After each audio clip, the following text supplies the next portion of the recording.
cooks, if you are planning to take a bread journey, I have a suggestion for you about how to get yourself started. So we went to a store that had a lot of bulk foods, and I bought 2 50-pound bags of King Arthur flour. And I'm going to show you what I'm going to use to store this in. So if you're ready to take your bread baking to another level, it's time to get some flour.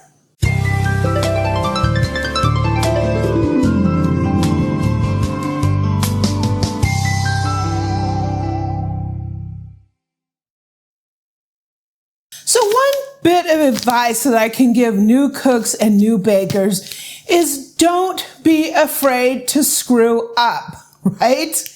You have to put yourself in a position of being a student, learning, and the learning process, the purpose of the learning process is to go from bad to good to great, right?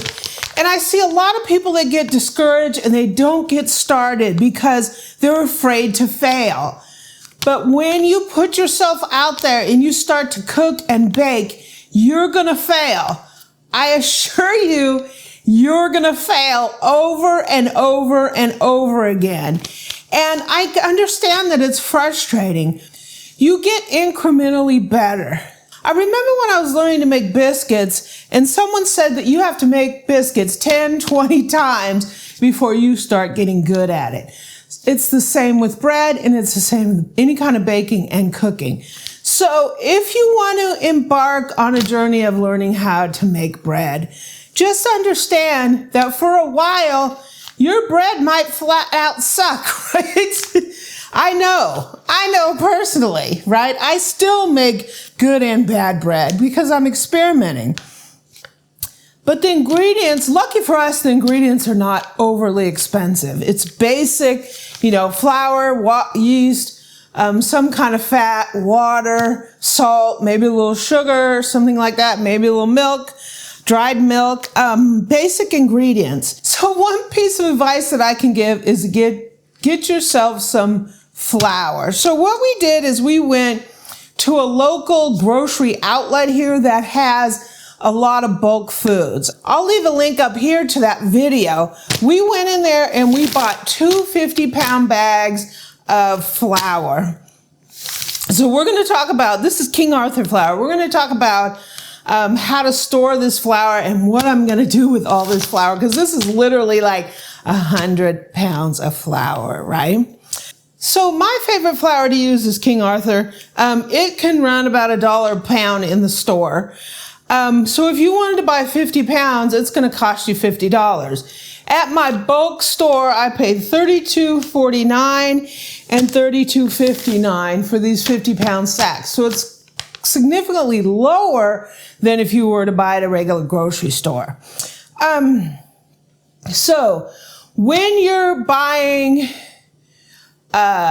bulk King Arthur flour, they kind of have different names than when you buy them in the store. So you're going to buy all-purpose flour for your general baking. You're going to buy bread flour for your bread. You might get a little high gluten flour.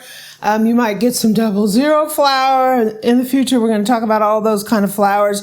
2 of the main ones you're going to get is your all-purpose and your bread flour, and that's what we have here. But when you buy it in a commercial bag like this, they have different names. So this bag here is Sir Galahad. This is their AP flour, their all-purpose. So it's the blue bag that you see in the grocery store. This is 11.7% protein.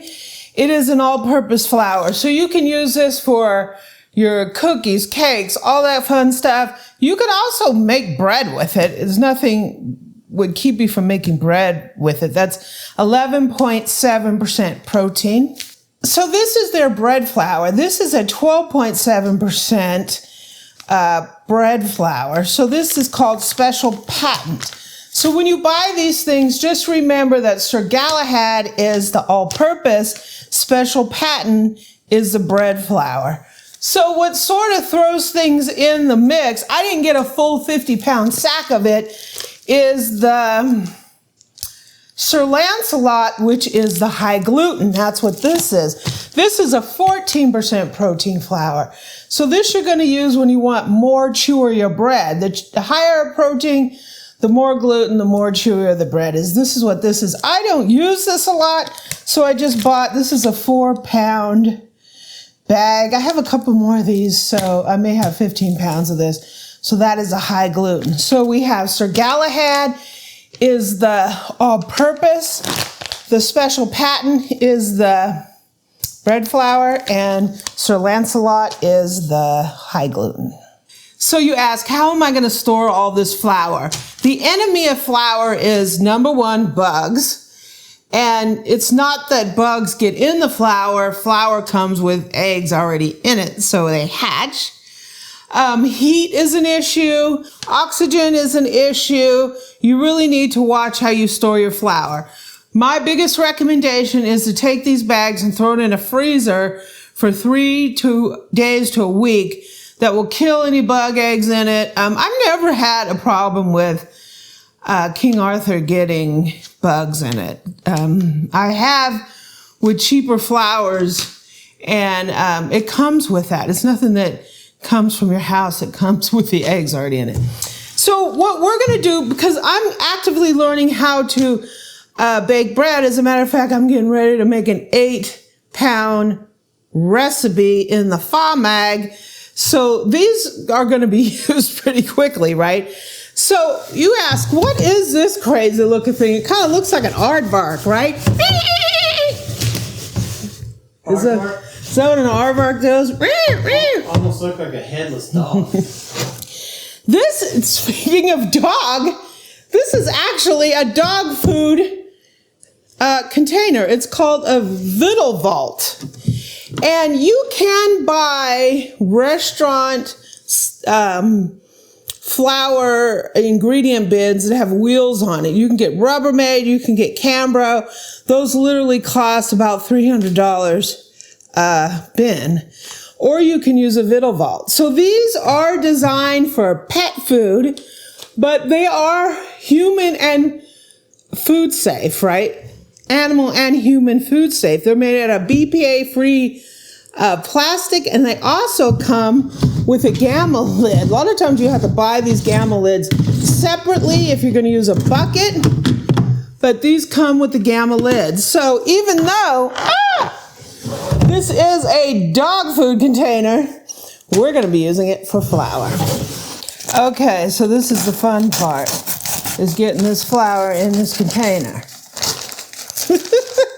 Sir Galahad, this is the AP flour, and there's no way I'm going to be able to pick up this thing. Oh, we washed this. We had to wash it in the bathtub. Using the shower spray. And a lot of Dawn. A lot of Dawn. Oh. So as soon as I get this in here, I'll be back.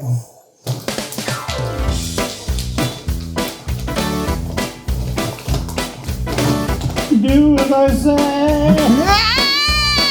Not as I do. Down like this.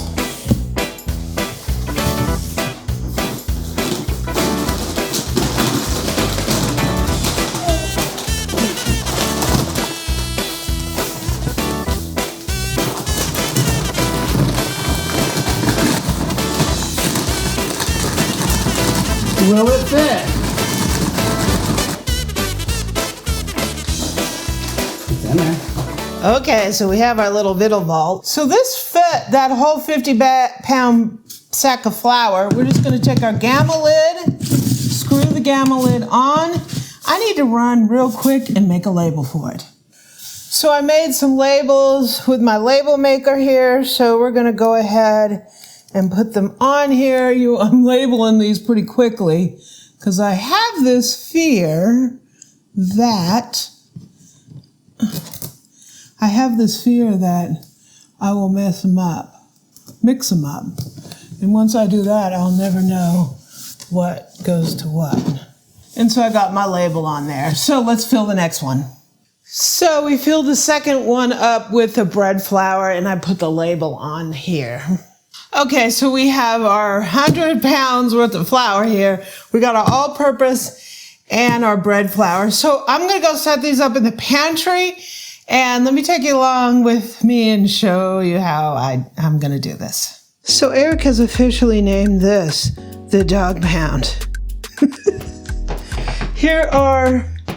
It's pretty junky in here. Here are the flours. We have that and we have that. So I'm really, really happy with how this turned out.